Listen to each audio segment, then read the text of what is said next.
देवत्यादिगुणार्णवं यदीन्द्रप्रवणं वन्दे रम्यतामादरं मुनिं लक्ष्मीनाथसमारम्भां नादयामुनमध्यमामस्मदाचार्यपर्यन्तां वन्दे गुरुपरम्परां यो नित्यमच्युतपदाम्बुजयुग्मरुक्मयामो गदत्तजितराणि दृढाय मेने अस्मद्गुरोर्भगवतोऽसदेकसिन्धोः रामानुजस्य शरणौ शरणं प्रपद्ये माता पिता विदयत्तनया विभूतिः सर्वं विदेव नयमेन मदन्मयानाम् आद्यत्तनकुलपतेर्वकुलाभिरामं श्रीमत्तङ्गिरिकुलं प्रणमामि मूर्तनां भूतं सरस्य मगधाव्यपट्टनाद श्रीभक्तिसारकुलशेखरयोगिभागान् भक्ताङ्गिरिगेणं वरकाळितीन्द्रमिश्रान् श्रीमत्पराङ्गसमणिं प्रणतोऽस्मि नित्यं மற்றொன்றும் வேண்டாமணமே மதிலரங்கர் கட்டினம் மேய்த்த கைலினக்கு உட்ட திருமாலை பாடும் ஸ்ரீ தொண்டரடி பொடியம்பெருமானை எப்பொழுதும் பேசு.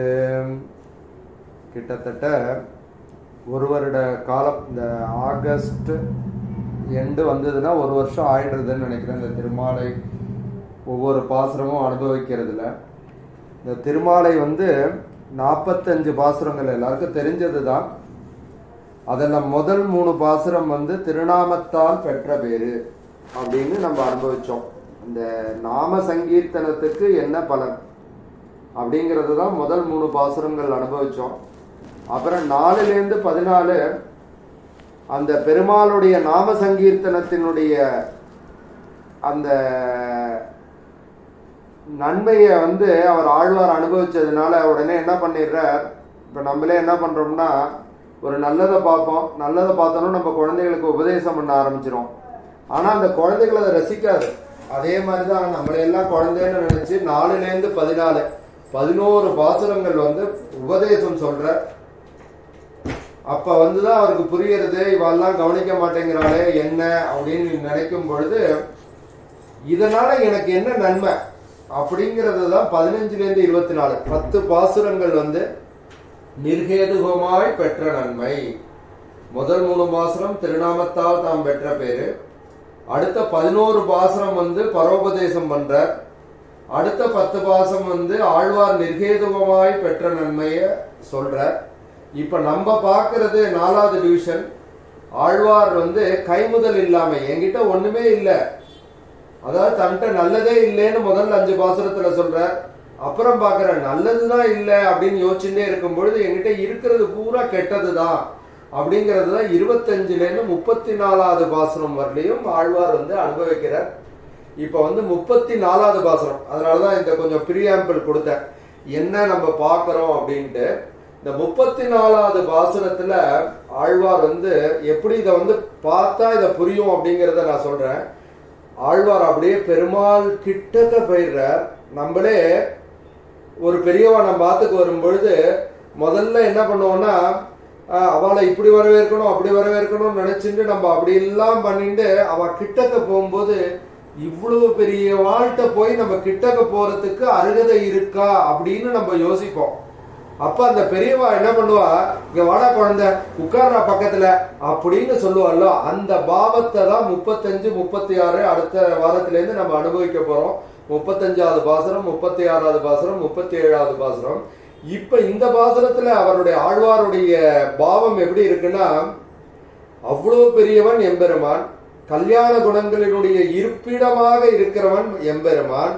அவன்கிட்ட இருக்கிறது பூரா எல்லாருமே ஒரு சத்தான விஷயங்கள், ஒரு நல்ல விஷயங்கள் இருக்கின்ற அந்த எம்பெருமானை, சத்துவ குணங்கள் இருக்கின்ற அந்த எம்பெருமான்கிட்ட என்ன மாதிரி ஒருத்தன் கலக்கிறதுனால எம்பெருமானுக்கு ஒரு இழுக்கு வந்துருமே அப்படிங்கிற பாவத்துல தான் இந்த கடைசி பாசுரம், இந்த 34வது பாசுரம் கைமுதல் இல்லாம 4வது டிவிஷன்ல கடைசி பாசுரம்.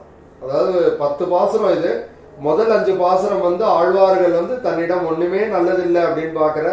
அடுத்த 5வது பாசுரத்துல தன்கிட்ட இருக்கிற கெட்டதெல்லாம் ஒண்ணு விடாம பெருமாள் முன்னாடி ஒப்பிக்கிறார். அப்படி ஒப்பிக்கும் பொழுது அதான் போன பாசுரத்துல பார்த்தோம், பொய்யனேன் பொய்யனேனே. அதுக்கு முந்தின பாசுரத்துல மூர்கனேன் மூர்கனேனே அப்படின்னு ஆழ்வார் தாங்கிட்ட இருக்கிற எல்லா கெட்டதையும் பெருமாள்கிட்ட அப்படியே ஒப்பிக்கிறார். அப்படிப்பட்ட ஒரு நிலையில இருக்கிற அந்த ஆழ்வார் 34வது பாசுரத்துல இப்படி உயர்ந்த கல்யாண குணங்களை இருக்கின்ற அந்த எம்பெருமான்கிட்ட போய் நம்ம தப்பா போய் வந்துட்டோமே இந்த சத்சங்கத்துக்கு. இந்த சத்சங்கத்துக்குள்ள வந்ததுனால இந்த சத்சங்கத்துக்கு ஒரு இழுக்கு ஏற்படுத்துறது, எம்பெருமானுக்கு என்னால இழுக்கு ஏற்படுத்திடுது அப்படிங்கிற உயர்ந்த நிலைக்கு ஆழ்வார் இந்த பாசனத்துல செல்றார். கலியுகத்துல நம்மளுக்குலாம் என்னென்னலாம் நிலைமை வரும், எப்படிலாம் நம்ம இருப்போம் அப்படிங்கிறத பாவத்தை காட்டுறதுனாலதான் திருமாலை அறியா திருமாலை அறியா அப்படின்னு சொல்றார். இன்னைக்கு நம்ம பாசுரத்தை பார்ப்போம். ரொம்ப அருமையான பாசுரம். அதாவது எல்லாரையும் உருக்குகின்ற பாசுரம். நம்ம என்னென்னலாம் தப்பு பண்றோம், ஆனா அந்த எம்பெருமான் எப்படி இருக்கா அப்படிங்கறத அருமையாக உணர்த்துகின்ற பாசுரம்.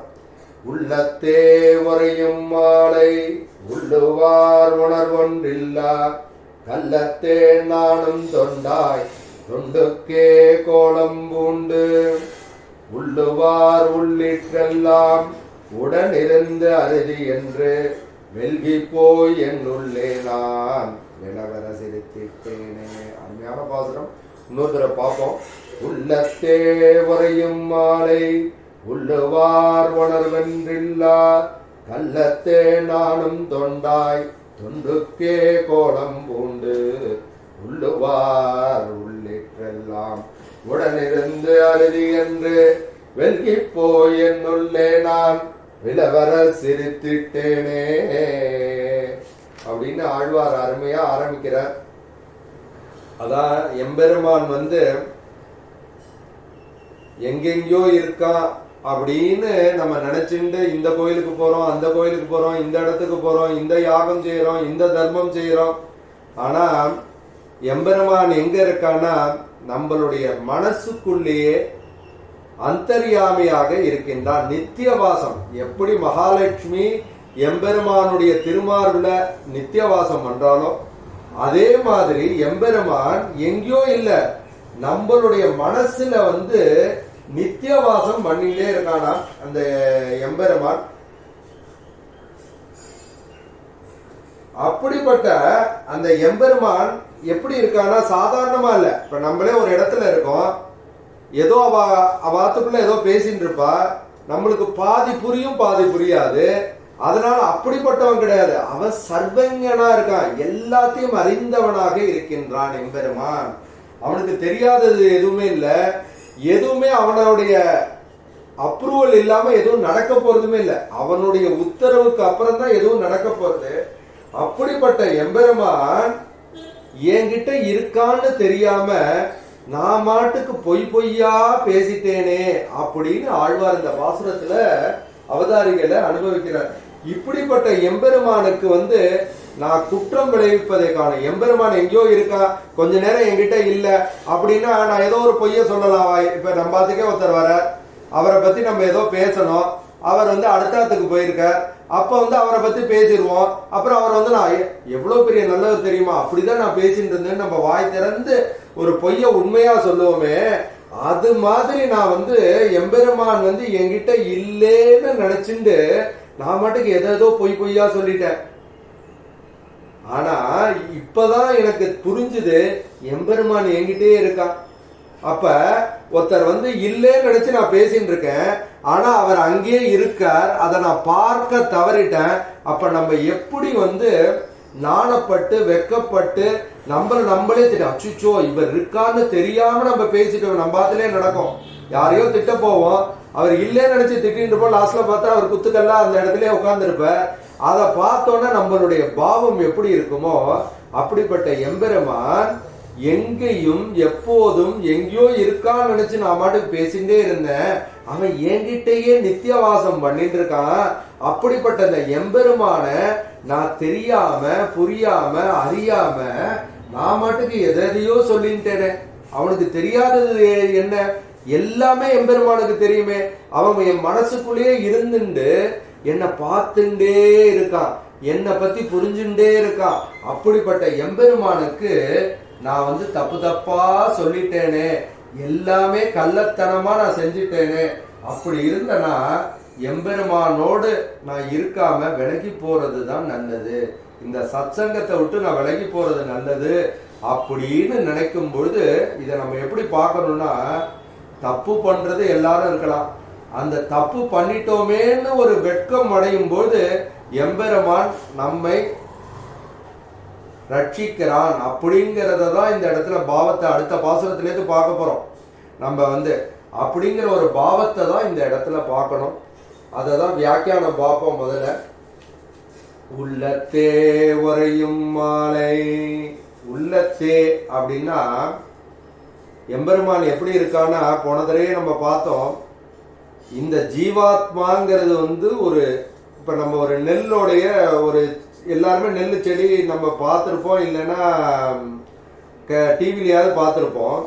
அந்த கடைசியில இந்த இத்தினூண்டு நுனி இருக்குல்ல, அதை வெட்டி அதை 100 பங்கா நம்ம வெட்டிட்டு அந்த 100 பங்கை திருப்பி ஒரு 100 பங்கா வெட்டினோம்னா நம்ம ஆத்மா இந்த உடம்புல இருக்கிற அளவு. அந்த ஆத்மாக்குள்ள இந்த எம்பெருமான் எப்பயோ வந்துடுறான், நித்தியவாசமா இருக்கான். அப்படிப்பட்ட இந்த எம்பெருமான் என் நெஞ்சுலே இருக்கின்ற எம்பெருமான் நான் ஏதோ வெளியில இருக்கான்னு நானா நினைச்சுட்டு இந்த திவ்ய சேத்திரத்துல இருக்கான், ஸ்ரீரங்கத்துல இருக்கான், திருமலையில இருக்கான் அப்படின்னு நான் நினைச்சுட்டு என்கிட்ட இல்லைன்னு நினைச்சுட்டு நான் எதையோ பொய்யா சொல்லிட்டேன். அப்புறம்தான் எனக்கு புரிஞ்சுது, இவனை எனக்கு ஏமாற்ற முடியாது. நான் யார வேணாலும் ஏமாற்றலாம், என் கூட இருக்கிறவன நான் எப்படி ஏமாற்ற முடியும்? அவன் எப்படி இருக்கானா, உள்ளத்தே உறையும், எப்போதுமே நித்தியவாசம் பண்றான். எப்படி மகாலட்சுமி நித்தியவாசம் நம்மள்கிட்ட பண்றாளோ, மகாலட்சுமி பெரிய பெருமாள்கிட்ட எப்படி நித்தியவாசம் பண்றாளோ, அதே மாதிரி நம்ம நெஞ்சுக்குள்ளேயே இருந்துட்டு இவன் என்ன பண்றான், ஏது பண்றான், என்ன பண்றான்னு ஒரு சாட்சியாக இந்த எம்பெருமான் நம்ம கூடயே இருந்துட்டு நம்மளை ரட்சிச்சுட்டே இருக்கானே. அப்படிப்பட்ட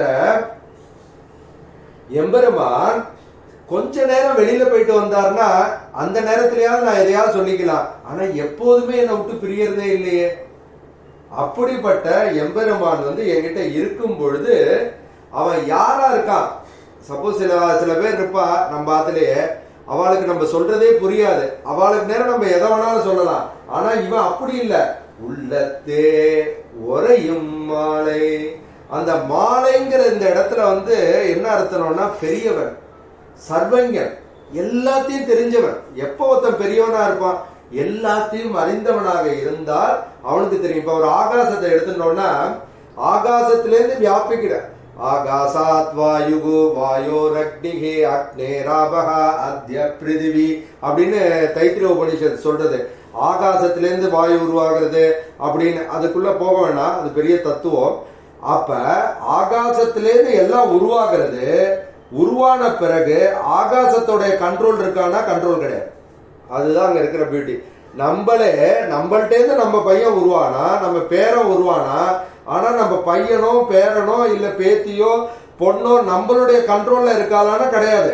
ஆனா இந்த உலகத்தில் உள்ள எல்லா பொருட்களையும் அவனுடைய கண்ட்ரோல்லையே வச்சிருக்கக்கூடியவன் யாருன்னா எம்பெருமான். அப்படிப்பட்ட சர்வங்கன், சாதாரணவன் கிடையாது. அந்த ஆகாசம் மாதிரிலாம் கிடையாது. ஆகாசம் எல்லாத்தையும் உருவாக்குறது. ஆகாசம் அதான் இப்ப பார்த்தோமே தைத்திரிய உபனிஷத்து, அது எல்லாத்தையும் உருவாக்குறது. ஆனா அந்த ஆகாசம் ஒண்ணு உருவாக்கின பிறகு எதுக்கும் கண்ட்ரோல் கிடையாது. ஆனா இந்த பெருமாள் எப்படி இருக்கான்னா எல்லாத்தையும் நியமிக்கிறவன் அவன் தான் நியந்தா, எல்லாத்தையும் கண்ட்ரோல் பண்றவன் அவன் தான். அப்படி இருக்கிற எம்பெருமான என்னால எப்படி ஏமாற்ற முடியும்? அப்படி இருக்கிற சர்வஞன், அப்படி இருக்கிற எம்பெருமான்ட்ட நான் எப்படி இருக்கேன்னா உள்ளுவான் உணர்வில்லா உள்ளத்தே உறையும் மாலை உள்ளுவா உணர்வொன்றில்லா. அப்படி இருக்கிறவன்கிட்ட எப்படி இருக்கேன்னா என்கிட்ட அந்தர்யாமியாக இருக்கான். அந்தர்பகிச்ச நாராயணகா, இது நிறைய தடவை பார்த்திருக்கோம். அந்த நாராயணன் என்கிட்டயே இருக்கான், என்னுள்ளே உறைஞ்சின்னு இருக்கான்னு தெரியாம, அந்த அறிவு என்கிட்ட இல்லாம, அந்த உணர்வு என்கிட்ட இல்லாம, ஏன்னா எனக்கு ஜீவாத்மானா என்னன்னு தெரியாது, பரமாத்மானா என்னன்னு தெரியாது. இந்த ஜீவாத்மாவையும் பரமாத்மாவும் தாங்குகின்ற இந்த உடலை பத்தியான அச்சித்த பத்தியான எந்த ஒரு ஞானமும் என்கிட்ட கிடையாது. அதாவது 3 தத்துவம் இருக்கு, சித்து அசித்து ஈஸ்வரன். அந்த 3 தத்துவத்தை பத்தியான ஞானமே எனக்கு கிடையாது. முடிஞ்சா ஒரு தடவை நம்ம பார்ப்போம், சித்துனா என்ன, அச்சித்துனா என்ன, அது என்ன பண்ணும் அப்படிங்கிறத. அப்படிப்பட்ட அந்த பரமாத்மாவை பற்றி எனக்கு அறியறதுக்கான எந்த ஒரு அறிவும் என்கிட்ட கிடையாது. என்கிட்ட அறியக்கூடிய அந்த ஒன்றில்லா எதுவுமே என்கிட்ட இல்ல. அப்படிப்பட்டனா இந்த தேகம் வேற, ஆத்மா வேற, அந்த பரமாத்மா வேற அப்படிங்கிற ஞானமே என்கிட்ட இல்ல. நான் என்ன எப்படி வாழ்ந்துட்டு இருக்கேன்னா, இந்த தேகமே ஆத்மா அப்படின்னு வாழ்ந்துட்டு இருக்கேன். இந்த தேகம் வேற, ஆத்மாங்கிறது அழிவில்லாதது. அந்த ஆத்மாவுக்கு உள்ள இருக்கான் பாருங்க பரமாத்மா. பரமாத்மா உள்ளுக்குள்ள மட்டும் இல்ல, அவன் வெளியிலயும் இருக்கான், எங்கேயும் இருக்கான். அப்படிப்பட்ட அந்த பரமாத்மா இருக்கானே, அவனுக்கும் அழிவு கிடையாது. ஆனா இந்த தேகம் இருக்கு பாருங்க, நான் இந்த கை வலிக்கிறது, கால் வலிக்கிறது, எனக்கு ஏதோ சோகம் வந்துருது அப்படின்னு நினைச்சு இந்த தேகத்துக்கு எனக்கு பசிக்கிறது, எனக்கு தூக்கம் வருது அப்படின்னு நினைச்சுட்டு இருக்கேனே, அந்த தேகத்திற்கு மட்டும்தான் அழிவு உண்டே தவிர அதுல இருக்கிற ஆத்மாவுக்கு அழிவே கிடையாது. பகவானே அதான் சொல்றான் பகவத்கீதையில. ஆத்மாவை வெட்ட முடியாது, உணர்த்த முடியாது, எதுவுமே பண்ண முடியாது, அவன் ஞானம் உள்ளவன். ஆனா அந்த ஞானத்துல எப்படி இருக்கு இந்த ஆத்மாக்குன்னா, தூசி படிஞ்ச மாதிரி இருக்கு. அந்த தூசி நவர நவர நவர யார் வேணாலும் ஞானவானாகலாம் அப்படிங்கிறது தான் இந்த இடத்துல. அப்படிப்பட்ட அந்த எம்பெருமானை பற்றி ஒரு அறிவும் இல்லாம, அவனை பத்தி ஒரு உணர்வும் இல்லாம நான் எப்படி இருந்திருக்கேன் அப்படின்னா, கள்ளத்தேன் நானும். கள்ளத்தேன்னா எப்படி ஒரு அறிவற்றவன் வெளிவேஷத்தெல்லாம் மறைச்சிண்டு என்னமே இருப்பானா, என்ன செய்வானா, இப்ப ஒரு புரியறதுக்காக சொல்றார் வியாக்கியான சக்கரவர்த்தி இந்த இடத்துல அருமையா சொல்றார். ஒரு கெட்டவன்ட்ட நான் போவேனா, கெட்டவன்ட்ட போய் என்கிட்ட அந்தராத்மா அறியக்கூடிய எந்த தீய குணமும் இல்லை, உங்ககிட்ட எல்லா கெட்ட குணமும் இருக்கு, ஆனா என்கிட்ட எந்த குணமும் இல்லை அப்படின்னு சொல்லி அவனை இம்ப்ரெஸ் பண்ணுவானா. ஒரு நல்லவன்ட்ட போவானா, பெரிய அறிஞன்ட்ட போவானா, அவன்கிட்ட போய் அப்படியே நைச்சான சந்தான வேஷம் போடுவானா, என்கிட்ட எல்லாமே நல்ல குணமே இல்லை அப்படின்னு போய் அவன்கிட்ட நடிப்பானா. அவன் பார்ப்பானா, எவ்வளவு பெரிய உயர்ந்தவனா இருந்தா என்கிட்ட ஒரு நல்ல குணம் கூட இல்லைன்னு ஒத்துக்கிறான் பாருங்க. அதனால இவன் எவ்வளவு பெரிய ஞானவானா இருப்பான், இப்படிப்பட்டது தானே வேதத்தை பிடிஞ்சு அறியணும் அப்படின்னு நல்லவன்ட்டையும் இவன் வேஷம் போடுவானா, கெட்டவன்ட்டையும் வேஷம் போடுவானா. இப்படிப்பட்ட ஒரு விதமா ஒரு கள்ளமா நான் இருந்திருக்கேன் அப்படின்னு ஆழ்வார் இந்த இடத்துல அனுபவிக்கிறார். அப்படிப்பட்ட நான் யாரை மறந்துட்டேன்னா, எல்லா நேரமும் என்கிட்டயே சாட்சியாக இருக்கிறேன். முதல்லயே பார்த்தோம் அந்த அவதாரிகையான இந்த திருமாலை அவதாரிகத்துல எம்பெருமான் 2 பறவை இருக்கு. ஒரு பறவை என்னன்னா ஜீவாத்மா, இன்னொரு பறவை பரமாத்மா. அந்த ஜீவாத்மா தான் அந்த பழத்தை கொட்டி கொட்டி கொட்டி கொட்டி பழத்தை கொத்தி கொத்தி கொத்தி இந்த கர்மாவை சுமக்கிறது. ஆனா அந்த பரமாத்மா எப்படி இருக்கான்னா, எதுலயும் பட்டுக்காம சாட்சியா தான் இருக்கான். நீ ஏன் பண்றேன்னு கேட்கறது இல்ல, ஏன் பண்ணலன்னு கேட்கறது இல்ல. ஆனா நீ நல்லது பண்ணும் பொழுது எம்பெருமான் சந்தோஷமா அனுபவிக்கிறானா, கெட்டது பண்ணும் பொழுது அப்படியே உன்னை தூக்கி அப்படியே பள்ளங்குழியில கொண்டு போய் விடுறானா. அதுவும் எதுக்குடானா, இவன் என்னைக்காவது உணர்ந்து நல்லவனா மாறும் பொழுது அப்ப நான் அப்படியே அவனை தூக்கி விட்டுருவேன், அது வரலையும் இவன் உணர்ந்துட்டு வரட்டும் அப்படின்னு இருந்துடுறானா. அதாவது சாட்சியாக இருந்துட்டே இருக்கானா. அது மட்டும் இல்லாம நானும் தொண்டாய், எல்லா ஆத்மா குணங்களையும் நிறைந்தவன் எப்படி ஒருத்தருக்கு பெருமாளுக்கு அடிமை செய்யணும். இப்ப லட்சுமணர் வர ராமாயணத்துல அவர்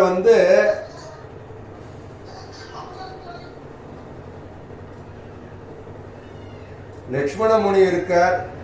அவர் ஏதோ பெருமாளுக்கு கைங்கரியம் பண்ற அப்படின்னா அதுல ஒரு அர்த்தம் இருக்கு. ஒரு தொண்டனா இருக்கார்.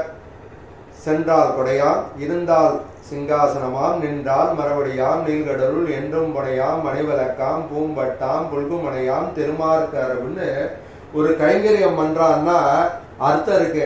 ஆனா நான் எப்படிப்பட்டவனா இருக்கேன் அப்படின்னா, அந்த தொண்டுக்கே ஒரு தப்பான ஒரு அர்த்தம் கற்பிக்கிற மாதிரி நிலைமையில நான் இருக்கேன், நான் போய் இந்த சத்சங்கத்துல சேரலாமா அப்படிங்கிறதுக்கு இந்த ராமாயணத்தினுடைய அயோத்தியா காண்டத்துல சொல்றா, எச்சராமம் நபஸ்யேந்தோ எஞ்சராமோ நபஸ்யதி நிந்திதஹாச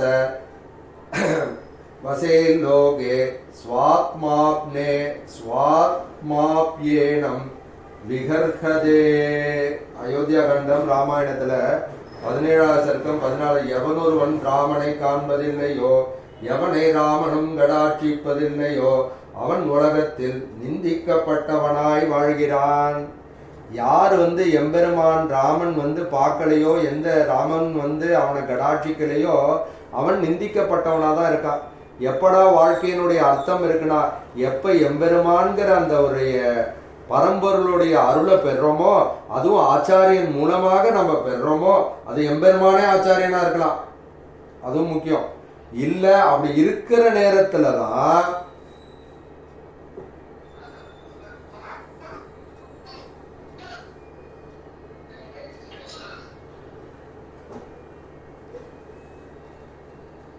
அவன் உலகத்தில் நிந்திக்கப்பட்டவனாய் வாழ்கின்றான். அவனுடைய ஆத்மாவே அவனை நிந்திக்கும். என்னடா இப்படி இருந்துட்டியே, இப்படி கைங்கரியம் பண்ணாம இருக்கியே, தொண்டனா இருக்கியே அப்படின்னு இருக்கும்.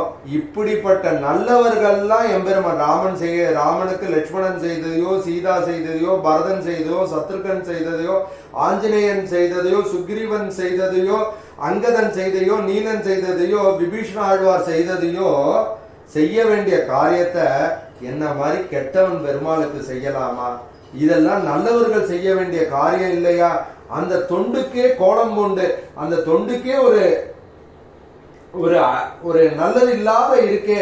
அப்படி இருக்கனா நான் எப்படி இருக்கேன்னா, 2வது பாசத்துல சொல்ல, அச்சுதா அமரரே ரே ஆயுதம் கொழுந்து அப்படின்னு நான் வெளியில எல்லாருக்கும் நான் சொல்லுவேன். பெருமாள் எப்படிப்பட்டவன் தெரியுமா? உயர்ந்தவன், உயர்வர உயர்நலம் உடையவன் எவனவன் அப்படின்னு நான் எல்லாருக்கும் ஒரு நடிப்பு நடிச்சுட்டே இருப்பேன். 12 திருநாமத்தை போட்டு நான் உட்கார்ந்து இருப்பேன். ஆனா உள்ளத்துல இருக்கிற அந்த எம்பெருமான நான் மனசார நேசிக்க மாட்டேன். அப்படிப்பட்டவன் தானே இருந்தேன். அது மட்டும் இல்லாம இந்த முதல் பாசுரத்துல சொல்லின மாதிரி, நாவலிட்டு உழுதருகின்றோம் நமன் தம தலைகள் மீது, என்னுடைய பொற்பாதத்தை யமன் முதலானவர்கள்லாம் தலையில வச்சுக்கிறதுக்காக ஆசைப்படுறான்னு நான் மாட்டுக்கு உட்கார்ந்து நான் சொல்லிண்டே இருப்பேன். பிறர் மயங்கும்படி நான் பேசிண்டே இருப்பேன்.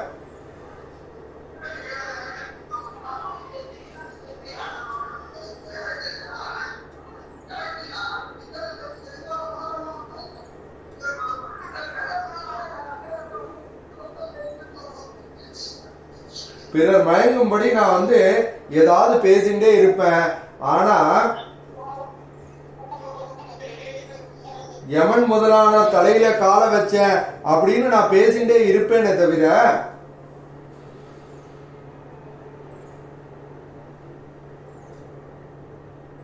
ஆனா அந்த எம்பெருமான் எப்படி இருக்கானா, உள்ளுவார் உள்ளிட்டெல்லாம் உடனிருந்து அருளி என்று. எனக்கு இத்தனை நாள தெரியாம போயிடுது.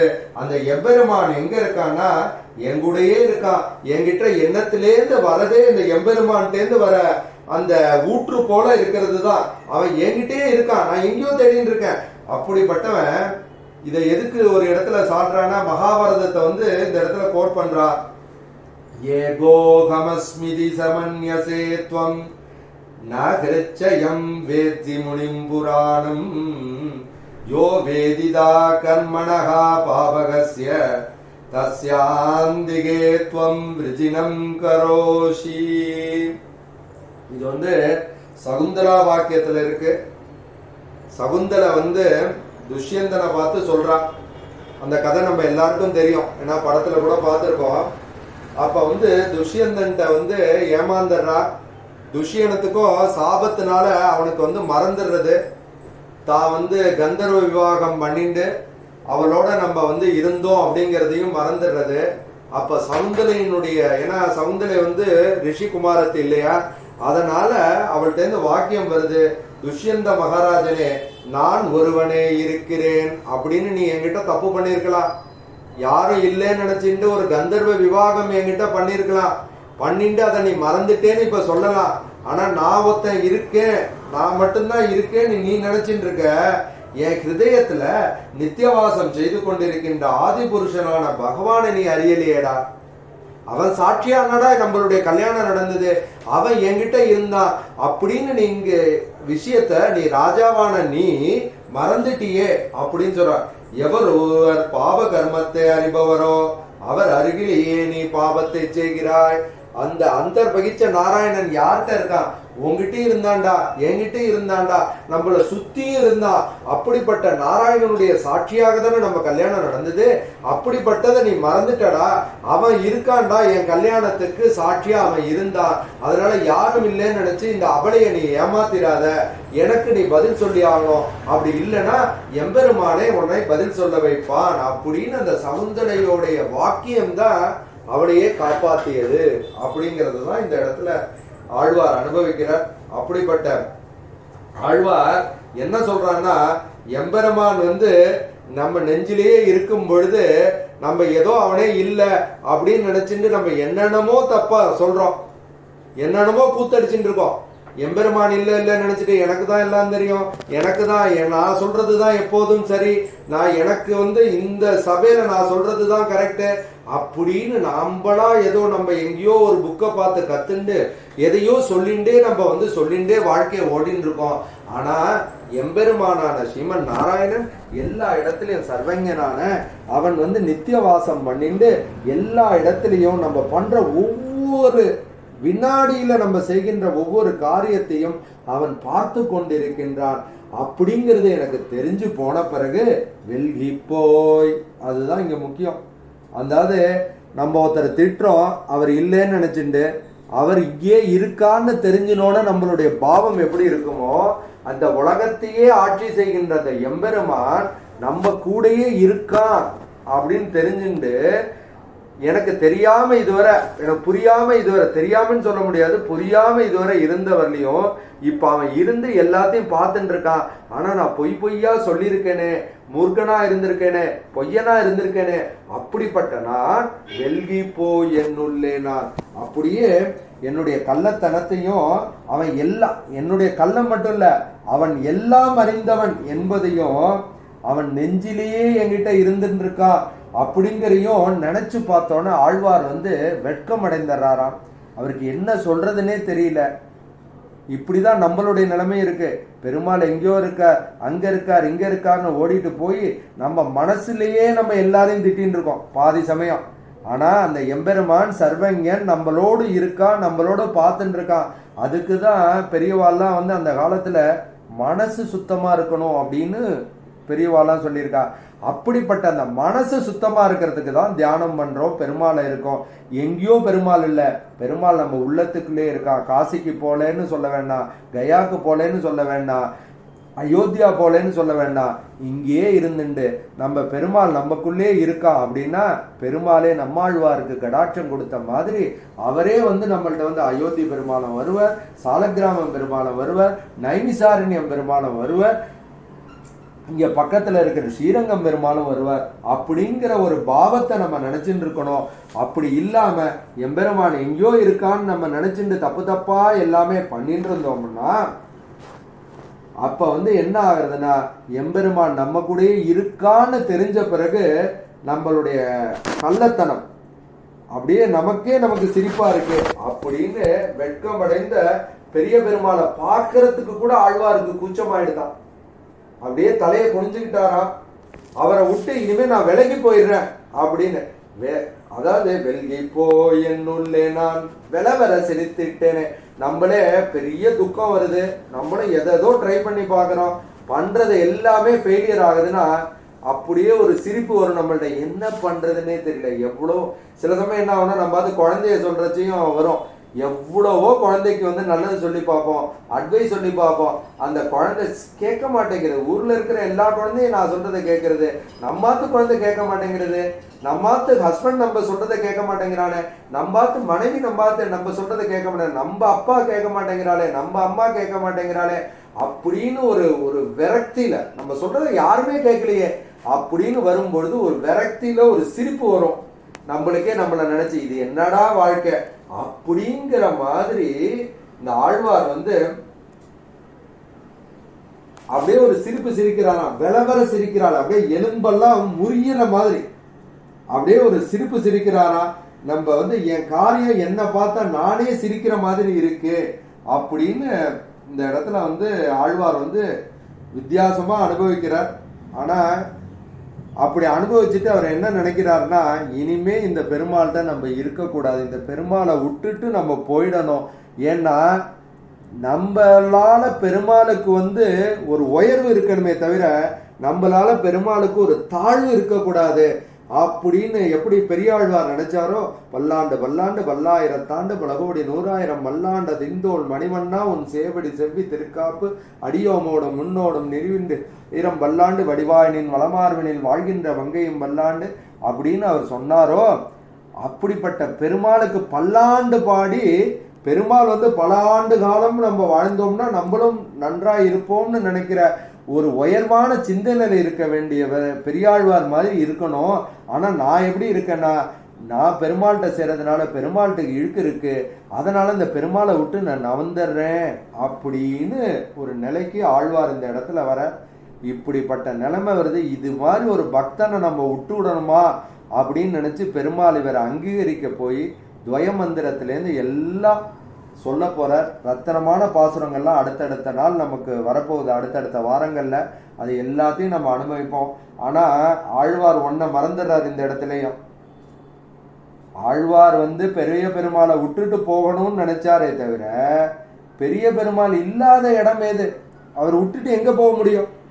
எங்க போனாலும் அந்த சர்வஞனான எம்பெருமான் ஒண்ணு வந்து சின்ன உருவமா அந்தரியாமையா நம்ம ஆத்மாக்குள்ள இருக்கான், இல்ல இந்த உலகத்தையே இருக்கின்ற திருவிக்கிரமானா இருக்கான். அப்படிப்பட்ட இருக்கிற எம்பெருமான்டேந்து நம்ம எப்படி விலக முடியும் அப்படிங்கிறதையும் ஆழ்வார் இந்த இடத்துல மறந்துட்டு, இருந்தாலும் பெருமாளை விட்டு நான் வந்து நவந்துடுறேன், அவருக்கு ஒரு தீங்கு வர வேண்டாம், என்னால இப்படிப்பட்ட ஒரு இப்படிப்பட்டவனை நீ ரட்சித்தியே அப்படின்னு நாளைக்கு யாராவது பெருமாளுக்கு குறையொன்றும் இல்லாத கோவிந்தனுக்கு வந்து ஒரு குறை ஏற்பட்டுறக்க கூடாது அப்படிங்கிற பாவத்துல இந்த பாசுரத்தை அனுபவிக்கிற. இதனுடைய பதவுரையை பார்ப்போம். உள்ளத்தே உரையும் மாலை உள்ளுவார் உணர்வொன்றில்லார் கள்ளத்தே நாடும் தொண்டாய் தொண்டுக்கே கோணம் உண்டு உள்ளுவார் உள்ளிட்டெல்லாம் உடனிருந்த அறுதி என்று வெல்கி போய் என் உள்ளே நான் நிலவர சிரித்திட்டேனே. உள்ளத்தேனா நெஞ்சினுள்ளே, நம்ம நெஞ்சுக்குள்ள எம்பெருமான் இருக்கான். எங்க இருக்கான்? ஆத்மாக்குள்ள இருக்கான். அதான் பெருமாள் வந்து விபுவாகவும் இருக்கான். பெரிய திருவிக்கிரமனா உலகம் அளந்தானே, 7-14 லோகங்களையும் அளந்தானே, அப்படிப்பட்டவனாகவும் இருக்கின்றான். அவன் அந்த எல்லா இடத்துலயும் இருக்கான். பெருமாள் இல்லாத, அதனாலதான் அர்ஜுனன் கேட்கிறான் அந்த பேட்டில் ஃபீல்ட்ல, என்னுடைய எல்லாரும் இருக்கான்னு சொல்றியே, அந்த ஒரு உருவத்தை எனக்கு காட்ட முடியுமா அப்படிங்கிறான். அதுக்கு தானே பெருமாள் வந்து அவனுக்காக ஒரு விசேஷ கண்ணை கொடுத்து, ஞான கண்ணை கொடுத்து, தான் எல்லா இடத்துலையும் இருக்கும் பொழுது அதுல துரோணர் தெரிஞ்ச, பிதாமகர் தெரிஞ்ச, அர்ஜுனன் தெரிகிறான், துரியோதனன் தெரிகிறான், எல்லாம் அதுல இல்லாதது எதுவுமே கிடையாது. பிரசன்ட்ல என்ன நடக்க போறது, பாஸ்ட்ல என்ன நடந்தது, ஃபியூச்சர்ல என்ன நடக்க போறது, எல்லாம் தெரியுது அந்த இதுல. அப்படிப்பட்ட எம்பெருமான் உரையும்னா எப்பொழுதும் வாசம் செய்கின்ற எம்பெருமான் எப்போதும் நித்திய வாசம் செய்கின்றானாம். உள்ளத்தே உரையும் மாலை. மாலைனா சர்வஞன், அவனுக்கு வந்து தெரியாதது எதுவும் கிடையாது, எல்லாத்தையும் அறிந்தவன் எம்பெருமான். உள்ளுவான் உணர்வு, அதாவது எனக்கு வந்து அவன் இருக்கா, உள்ளுக்குள்ளே இருக்கா அப்படிங்கிறத வந்து ஒரு குறிப்பான ஒரு அறிவு, ஒன்றுமில்லா அந்த அறிவு கூட எனக்கு இல்லாத கள்ளத்தே நானும் கல்வனாகிய நான் தொண்டாய் உனக்கே ஆட்சியும் அவனாய் தொண்டுக்கே கோலம் போட்டு அந்த அடிமைக்கு வேண்டிய வேஷங்களை எல்லாம் தரிக்கின்றேன். எப்படி இருக்கேன்னா, நான் தான் ஞானவான் அப்படின்னு சொல்லிட்டு என்ன பண்ணுவேன்னா, யாரு தெரியாதவாளோ அவள்கிட்டலாம் போய் எனக்கு எல்லாம் தெரியும், வாங்க வாங்க என்கிட்ட கற்றுக்கோங்க, நான் சொல்கிறேன் நாராயணன் யார். இப்போ நான் மேபி என்ன கூட எடுத்துக்கலாம், ஏதோ எனக்கு தெரிஞ்ச மாதிரி உங்களை எல்லாரையும் கூட்டு வச்சுட்டு ஏதோ நான் திருமாலை சொல்கிறேன், ஒரு வருஷமாக சொல்கிறேன் அப்படின்னு நான் சொல்கிறேனே, அப்படி கூட இருந்துக்கலாம். அப்படி ஒரு வேஷம் போடுறேன். அடுத்தது வந்து பெரிய அறிஞர் சபையில் போய் எனக்கு என்ன சுவாமி தெரியும், எனக்கு ஒன்றுமே தெரியாது, உங்களை மாதிரி பெரியவா தான் சொல்லணும் அப்படின்னு அங்கே நடிப்பேனா. 12 திருமணம் போட்டுப்பேனா, ஆனா உள்ளுக்குள்ள எல்லாத்தையும் விஷமா வச்சிருப்பேனா, அப்படி இருக்கிறேன் அப்படிங்கிற. அது மாதிரி இருக்கக்கூடாது. எதுக்கு இதெல்லாம் நம்ம சொல்றோம்னா, நம்ம நாமம் போடுறதுங்கிறது எம்பெருமான தரிக்கிறது. கேசவாய நமக, நாராயணாய நம, மாதவாய நம, கோவிந்தாய நம அப்படின்னு மேலே வந்து முதல் நாம ஆச்சாரியன்ட்டேருந்து நம்மளுடைய முகத்திலேருந்து அப்புறம் வயிறு, மார்பு, தொண்டை கிட்டக்க, அப்புறம் ரைட் ஹேண்ட் சைடு, அது மாதிரி கேசவா, நாராயணா, மாதவா, கோவிந்தா, விட்டா, அப்புறம் வந்து வலது கை, அப்புறம் வந்து தோள்பட்டையில் வந்து வலது சைடு, அது மாதிரி போட்டு 12 இதே மாதிரி 3 திருநாமம் இங்கே. அப்புறம் பத்மநாபன் வந்து பின்னாடி, தாமோதரன் வந்து பின்னாடி, அதே மாதிரி தாயார் இருக்கும்போது அமிர்தோத் பவாயின் மகா, அது மாதிரி அது ஒரு 12 திருநாமம் இருக்கு. அப்படி 8 பெருமாளை நம்ம ரட்சகனா நினைச்சு பெருமாளை நம்மள்கிட்ட வந்துட்டார்னு நம்ம நினைச்சிட்டோம்னா நம்ம என்னவா இருக்கணும்னா உண்மையா இருக்கணும் அப்படிங்கிறது தான் இந்த இடத்துல வந்து ஆழ்வார் பாவிக்கிறார். தொண்டுக்கே கோலம் ஒண்ணுன்னா அடிமைக்கு வேண்டிய வேஷங்களை தரித்து உள்ளுவார் உள்ளிற்றெல்லாம் சிந்திப்பவர்களை சிந்தனைகளை எல்லாம் உடனிருந்து கூடவே இருந்து அறுதி என்று அருகினா என்று என்னுள்ளே எனக்குள்ளே நான் வெல்கி வெட்கமடைந்து போய் விலகி சென்று விளவு அற, அதாவது விழா எலும்பு ஒடியும்படி சிரித்திட்டேன். சிரிக்கிறார். இப்படிப்பட்ட எம்பெருமான் சர்வங்கன், உயர்நலம் உடையவன். அப்படிப்பட்ட நான் எம்பெருமான்கிட்ட போய் நான் இப்படி ஒரு வேஷம் போட்டுட்டேனே, அவனுக்கு தெரியாதது எதுவுமே இல்லை அப்படிங்கிற அந்த பாவத்தை இந்த பாசுரத்தில் ஆழ்வார் வந்து அனுபவிக்கிறார்.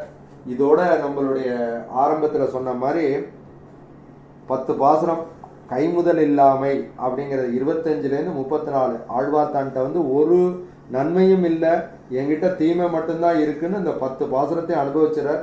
35, 37 வந்து ஆழ்வார் வந்து இவரை விட்டு விலக போகும்போது எம்பெருமான் இது மாதிரி ஒரு பக்தன் எனக்கு, ஒரு தொண்டன், ஒரு ஆழ்வார் எனக்கு வந்து என்னை விட்டுட்டு போறாருன்னா அதுக்கப்புறம் நான் இருந்து என்ன பண்ணணும்ட்டு ஆழ்வாரை அங்கீகரிக்கிறார். 38வது பாசுரம், அதுல வந்து திருமந்திரம், துவயம், சர்ம ஸ்லோகம் 3 இருக்கு. இதுதான் வந்து மாணிக்கம்னே சொல்லுவா பெரியவாள்லாம். திருமாலையோடைய மாணிக்க பாசுரம் வந்து 38வது பாசுரம். அதுக்கப்புறம் 39லேருந்து 44வது பாசுரம் என்ன பார்க்க போறோம்னா பாகவதனின் ஏற்றம். இது வந்து எல்லாரும் தெரிஞ்சுக்கணும். ஏன்னா நம்ம உலகத்திலேயே பண்ற ஒரு பெரிய தப்பு என்னன்னா பாகவத அபச்சாரம் தான். பெருமாள்கிட்ட கூட அபச்சாரம் பண்றதில்ல, அப்படியே அபச்சாரம் பண்ணாலும் பெருமாள் கண்டுக்கிறதே இல்லை. அவன்கிட்ட வந்து ஏன்னா நம்ம வந்து குழந்தை பாவத்துல பெருமாள் பார்த்துடுறான், அதனால கண்டுக்கிறது இல்லை. ஆனா என்னைக்கு அவனுக்கு கோபம் வருதுன்னா ஒரு பாகவதனை நம்ம தப்பா நினைச்சோம்னா அப்பதான் கோபம் வருது. அப்படிப்பட்ட பாகவதனுடைய ஏற்றத்தை இந்த 5 பாசுரம் 39லேருந்து 44, 45வது பாசுரம் பலஸ்ருதி, இந்த திருமாலை கத்துண்டதுனால என்ன பலன் அப்படிங்கிறத வந்து சொல்லி முடிக்க போறேன். இன்னும் கிட்டத்தட்ட நம்மளுக்கு ஒரு 3 மாசம் போகும்னு நினைக்கிறேன். அப்புறம் பகவானுடைய இது எப்படி போறதோ பார்ப்போம். அச்சுத்தின கஸ்தூரி வாசனா வாசோரசே ஸ்ரீ அஸ்திகிரிநாதாய தேவராஜாய மங்களம். ஸ்ரீமதே ரம்ஜிதா மாத்திர முனீந்திராய மகாத்மனே ஸ்ரீரங்க வாசினி பூயாத்.